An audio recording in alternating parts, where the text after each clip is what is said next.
The sun hung low over the city, casting golden light through the large glass windows of a prestigious restaurant. It was an exclusive place, frequented by the wealthy elite who dined on fine wine, caviar, and delicacies that most could only dream of. The laughter and chatter of the rich mingled with the clinking of glasses, the shuffling of silverware, and the soft hum of jazz in the background. The air was thick with opulence, where everyone knew their place, and no one dared upset the balance. At table 12, nestled in the corner, sat Richard Westbrook, an arrogant businessman in his late 40s, impeccably dressed in a custom-tailored suit, his face flushed with self-importance.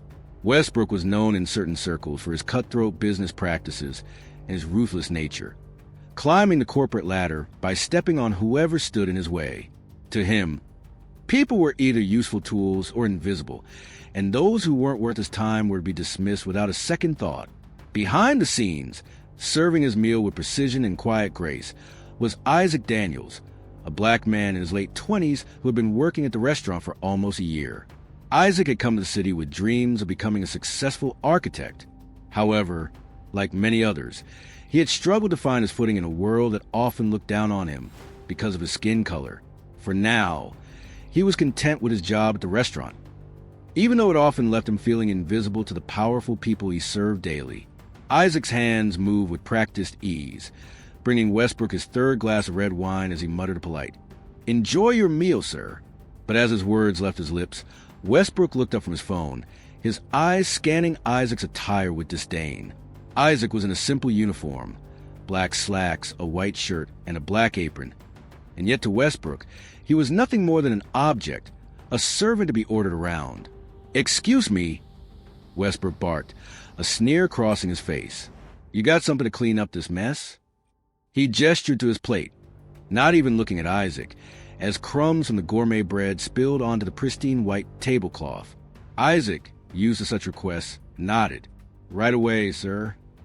Isaac bent down to grab the small brush and dustpan from the nearby service station. But as he did, Westbrook couldn't help but comment, "You know, it's kind of pathetic seeing people like you. Someone like me can afford this meal. Yet you're here, cleaning up after people who've never had to work for a penny in their lives." Isaac froze. The words stung, cutting deep into a part of him he kept hidden. He had heard these kind of things before, but never from someone so openly callous, so willing to belittle another person without any understanding or care. Westbrook continued without pause, enjoying the discomfort he'd caused. "I don't get why you're all so eager to serve people like me. You'll never be anything more than this. Do you even think you'll be promoted out of here? Dream on. You should be happy you get to stand in the same room as people who actually matter." Isaac's hands tightened around the dustpan. His jaw clenched as he fought to hold back the torrent of emotions rising within him. He had worked for every single thing he had, and yet here was this man, with nothing but his inherited wealth and a sense of entitlement, spewing venom with every word. Isaac took a deep breath, his voice steady as he replied, "Sir, I'm just here to do my job and do it well. It's not for me to decide who matters and who doesn't." Westbrook chuckled, clearly enjoying the power he held over Isaac. "How noble," he said, his voice dripping with sarcasm. "But remember your place. People like you don't get to be noble. People like you know their roles, and they stay in them." Isaac stayed silent, the weight of Westbrook's words pressing down on him like a stone. He finished cleaning the table, walking away quickly, trying to suppress the anger that was beginning to bubble up inside of him. He walked back to the service station, but before he could even take a breath, Westbrook's voice rang out again. "Hey!" Westbrook called. "Next time, clean this up faster, all right? I don't have all day." Isaac took another deep breath, forcing a polite smile before nodding. "Yes, sir. Of course." The evening wore on, and Isaac continued his duties, moving between tables, serving drinks, and keeping the dining area pristine. But with every passing moment, the sting of Westbrook's words lingered in his mind. It was a constant hum beneath his thoughts, eating at his patience. He had endured racial slurs, microaggressions, and the subtle yet cutting disrespect that came with working in the service industry. But this felt different. This felt personal. Westbrook had crossed a line. Isaac tried to focus on the other patrons, helping a young couple with a wine recommendation. bringing a complimentary dessert to a celebrating family. But his thoughts kept returning to the arrogance of the man at table 12. The injustice of it all burned in his chest. Every time he looked over at Westbrook, the man seemed to be enjoying himself, completely unaware of the impact his words had on Isaac. As the evening approached its end, Isaac's shift neared a conclusion, but fate had other plans. Westbrook was finished with his meal, and as he stood to leave, he threw a few bills on the table. Barely enough to cover the bill, let alone tip. He glanced at Isaac one last time, his eyes full of the same judgment and superiority.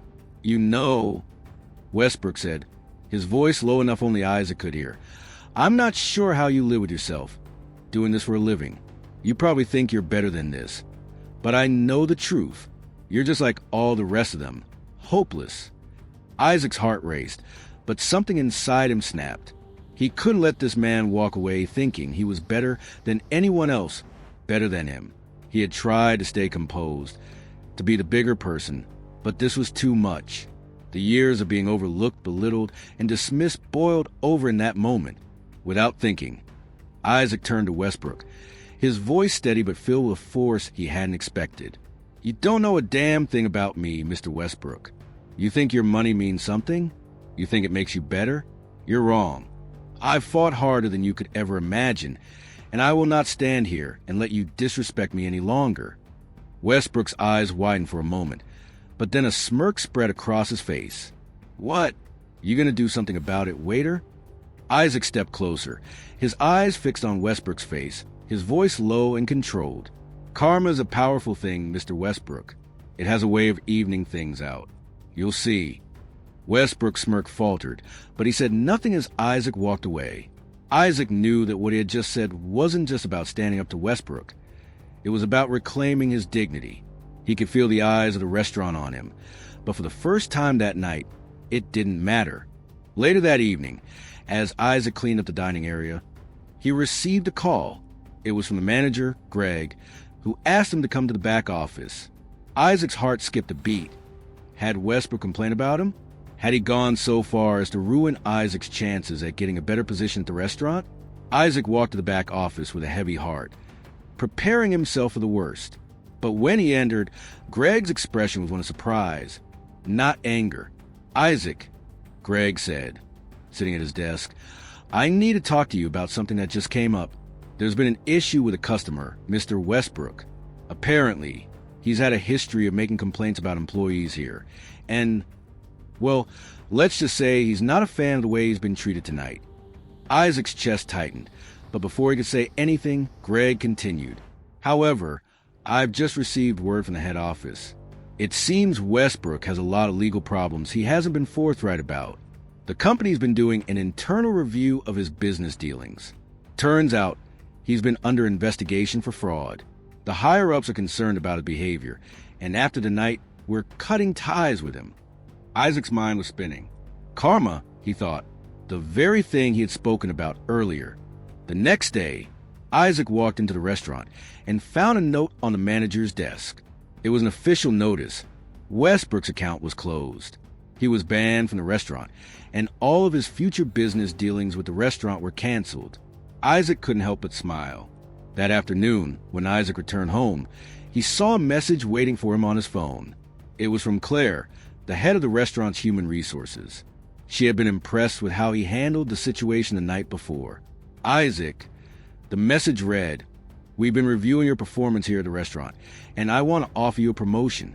We're putting you in charge of overseeing staff management and operations. You've earned it."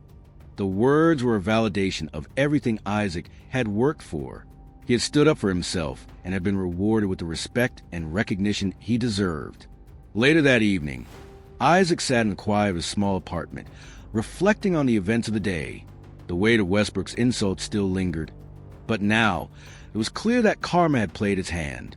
Westbrook, the rich man who had thought himself invincible, had been undone by his own arrogance, while Isaac, the man he had mocked, had not only survived but thrived. Isaac thought about the words he had said to Westbrook. Karma's a powerful thing. As he looked out his window at the city skyline, Isaac felt a sense of peace he hadn't known in years. It wasn't just about the promotion or the satisfaction of seeing Westbrook brought low. It was about knowing that justice had been served. The lesson of Isaac's day was clear. Respect is not something you demand. It's something you earn. And sometimes, standing up for yourself, regardless of your circumstances, can change the course of your life. Karma has a way of making sure that people get what they deserve, whether they realize it or not. Isaac had reclaimed his dignity, and in doing so, he had proven that no amount of wealth, power, or arrogance could erase the value of a person's integrity and strength. Isaac's journey reminds us that life's challenges can happen to anyone, regardless of background, status, or experience. The arrogance and dismissiveness of the wealthy businessman, Richard Westbrook, was not unique. Many people, from all walks of life, face judgment, prejudice, or mistreatment at some point. What matters is how you respond. Life is unpredictable, and your worth is not determined by the way others treat you, but by the strength, dignity, and integrity you carry within. Isaac's experience proves that even in the face of injustice, anyone has the power to stand tall, reclaim their respect, and create a shift in the balance of power.